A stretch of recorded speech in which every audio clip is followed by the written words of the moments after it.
Aurad police ಠಾಣೆ ವ್ಯಾಪ್ತಿಯ ಖಂಡಿಕೇರಿ ಗ್ರಾಮದ ಶಿವಾರದ ಹೊಲದಲ್ಲಿ ಅಕ್ರಮವಾಗಿ ಬೆಳೆದಿದ್ದ ಗಾಂಜಾ ಗಿಡಗಳನ್ನು ಪೊಲೀಸರು ಪತ್ತೆಹಚ್ಚಿ ವಶಪಡಿಸಿಕೊಂಡಿದ್ದಾರೆ.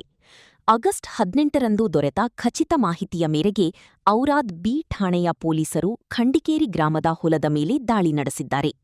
ಪರಿಶೀಲನೆ ವೇಳೆ ಹೊಲದಲ್ಲಿ ಬೆಳೆದಿದ್ದ ಒಟ್ಟು 100 ಸಣ್ಣ ಮತ್ತು ದೊಡ್ಡ ಗಾತ್ರದ ಗಾಂಜಾ ಗಿಡಗಳು ಪತ್ತೆಯಾಗಿವೆ.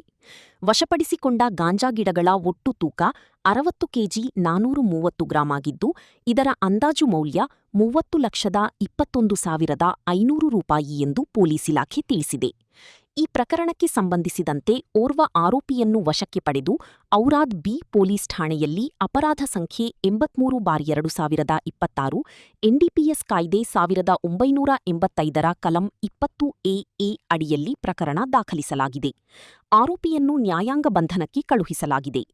ಈ ಕಾರ್ಯಾಚರಣೆ ಬೀದರ್ ಜಿಲ್ಲಾ ಪೊಲೀಸ್ ವರಿಷ್ಠಾಧಿಕಾರಿ ಪ್ರದೀಪ್ ಗುಂಟಿ ಐಪಿಎಸ್ ಸೇರಿದಂತೆ ಹಿರಿಯ ಪೊಲೀಸ್ ಅಧಿಕಾರಿಗಳ ಮಾರ್ಗದರ್ಶನದಲ್ಲಿ ಔರಾದ್ ಪೊಲೀಸ್ ಠಾಣೆಯ ಅಧಿಕಾರಿ ಮತ್ತು ಸಿಬ್ಬಂದಿಯಿಂದ ನಡೆದಿದೆ. ಯಶಸ್ವಿ ಕಾರ್ಯಾಚರಣೆಯನ್ನು ಜಿಲ್ಲಾ ಪೊಲೀಸ್ ವರಿಷ್ಠಾಧಿಕಾರಿಗಳು ಪ್ರಶಂಸಿಸಿದ್ದಾರೆ. ಬೀದರ್ ಜಿಲ್ಲೆಯಲ್ಲಿ ಮಾದಕ ವಸ್ತುಗಳ ಅಕ್ರಮ ಬೆಳೆ, ಸಾಗಾಟ ಮತ್ತು ಮಾರಾಟದ ವಿರುದ್ಧ ಕಾನೂನು ಕ್ರಮ ಮುಂದುವರಿಯಲಿದೆ ಎಂದು ಪೊಲೀಸ್ ಇಲಾಖೆ ತಿಳಿಸಿದೆ. ಸಾರ್ವಜನಿಕರು ಕಾನೂನುಬಾಹಿರ ಚಟುವಟಿಕೆಗಳ ಬಗ್ಗೆ ಮಾಹಿತಿ ನೀಡುವಂತೆ ಜಿಲ್ಲಾ ಪೊಲೀಸ್ ವರಿಷ್ಠಾಧಿಕಾರಿ ಸಾರ್ವಜನಿಕರಲ್ಲಿ ಮನವಿ ಮಾಡಿದ್ದಾರೆ.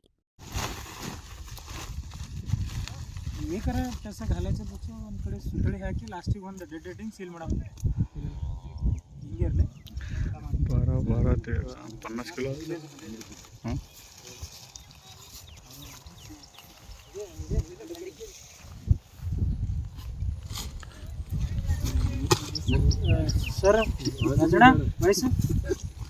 ವಯಸ್ಸು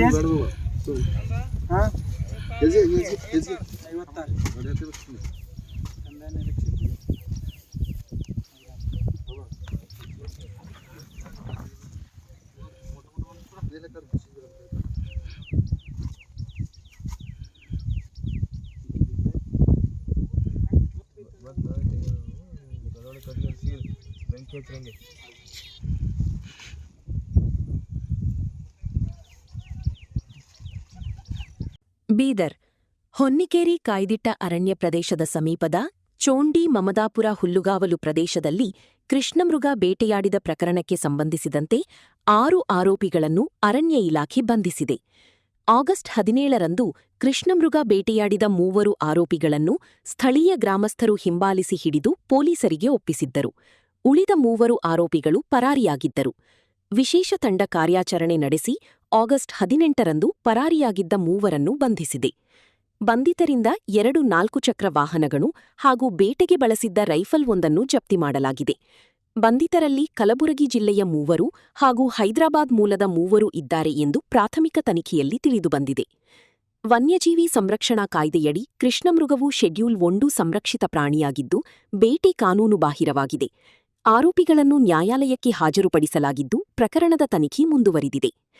ವನ್ಯಜೀವಿ ಬೇಟೆ ಅಥವಾ ಅಕ್ರಮ ಚಟುವಟಿಕೆಗಳು ಕಂಡುಬಂದರೆ ತಕ್ಷಣ ಅರಣ್ಯ ಇಲಾಖೆಗೆ ಮಾಹಿತಿ ನೀಡುವಂತೆ ಅಧಿಕಾರಿಗಳು ಸಾರ್ವಜನಿಕರಲ್ಲಿ ಮನವಿ ಮಾಡಿದ್ದಾರೆ.